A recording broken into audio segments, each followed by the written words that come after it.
Hi guys, எல்லாருக்கும் வணக்கம் guys. என்ன காய்ஸ், சென்னை அணி வேறு ஜெயிச்சிச்சு. கண்டிப்பாக எல்லாம் மகிழ்ச்சியில் இருப்பீங்க. அது மட்டும் இல்லாமல் புள்ளிப்பெட்டியில் சென்னை அணி 3வது இடத்துக்கு முன்னேறி இருக்குங்க.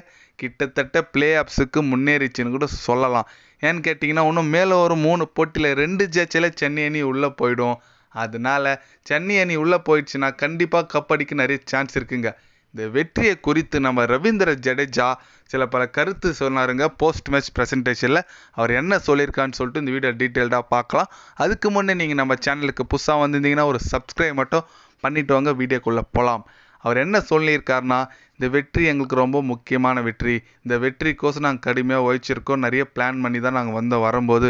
அது மட்டும் இல்லாமல் எங்களோட பிளேயர் பவுலர் நிறைய பேருக்கு இன்ஜுரி ஆகிருக்கு. அது ரொம்ப எங்களுக்கு ட்ராபேக்காக இருந்துச்சு. இருந்தாலும் நல்ல பிளேயிங் லெவல் செட் பண்ணி நாங்கள் நிறைய ஹார்ட் ஒர்க் பண்ணி தான் இந்த வெற்றி நாங்கள் பெற்றிருக்கோம். மேலும் வர போட்டியில் கண்டிப்பாக நாங்கள் வெற்றி பெற்றால் தான் பிளே ஆஃப்ஸ் போகிறதுக்கு நிறைய சான்ஸ் இருக்குது. அது மட்டும் இல்லாமல் எங்களோட நோக்கம் எல்லாமே பிளே ஆஃப்ஸ் போகிறது மட்டும்தான். டாப் 4ல் முடிக்கணும் தான் நாங்கள் நினைக்கிறோம். இந்த டாப் 2ல் முடிக்கலாம் நாங்கள் எதிர்பார்க்கறதில்ல. டாப் 4ல் முடித்தாலே எங்களுக்கு போதும். கண்டிப்பாக நாங்கள் மேலும் வர போட்டியில் நல்லா பெர்ஃபார்மன்ஸ் பண்ணி கண்டிப்பாக நாங்கள் பிளே ஆஃப்ஸுக்கு போவோம்னு சொல்லியிருக்காருங்க நம்ம ரவீந்திர ஜடேஜா. அது மட்டும் இல்லாமல் இன்னொன்று முக்கியமான விஷயம் என்ன சொல்லியிருக்காருன்னா, அவரை டாப் ஆர்டரில் வைக்கிறதே தோனி தான் சொல்லியிருக்காருங்க. ஏன்னு கேட்டிங்கன்னா, ஜடேஜா வேர்ல்டு கப் வந்துச்சு. கண்டிப்பாக அவரோட பேட்டிங் ரொம்ப முக்கியமானது.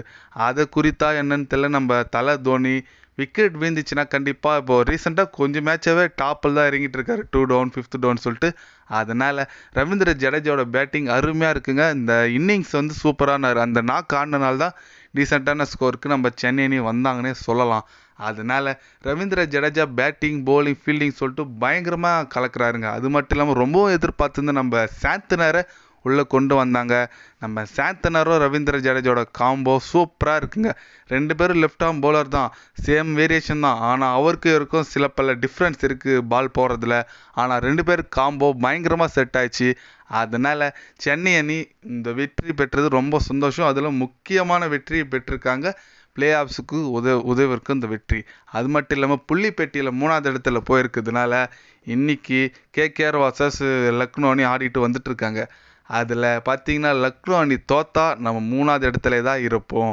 சப்போஸ் லக்னோ அணி ஜெயிச்சா நம்ம 4வது இடத்துக்கு வந்துடுவோம். அதனால் வர போட்டியில் லக்னோ சன்ரைசர்ஸ் ஹைதராபாத் அணிலாம் தோத்தா கண்டிப்பாக நம்மளுக்கு பிளே ஆஃப்ஸுக்கு போகிறதுக்கு நிறைய சான்சஸ் இருக்குது. அதனால் வெயிட் பண்ணி தான் பார்க்கணும் எந்த மாதிரி பர்ஃபார்மன்ஸு பண்ணுறாங்க சொல்லிட்டு சென்னை அணி. அட்லீஸ்ட் வர 3 ஜெயிச்சா டாப் 2ல் முடியறதுக்கு கூட சான்ஸ் இருக்குங்க. அதுக்கு கொல்கத்தா அணி தோக்கணும்.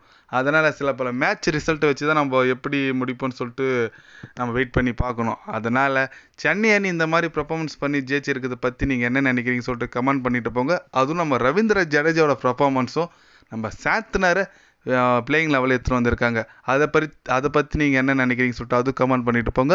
இது போன்ற ஸ்போர்ட்ஸ் நியூஸை தெரிஞ்சுக்கணுன்னா சேனலை சப்ஸ்கிரைபர் லைக் பண்ணிக்கோங்க. கண்டிப்பாக கிரிக்கெட் பற்றி முக்கியமாக ஐபிஎல் பற்றி day by day channel update வரும். மறக்காமல் சப்ஸ்கிரைப் மட்டும் கொஞ்சம் பண்ணி வச்சுக்கோங்க. நன்றி, வணக்கம்.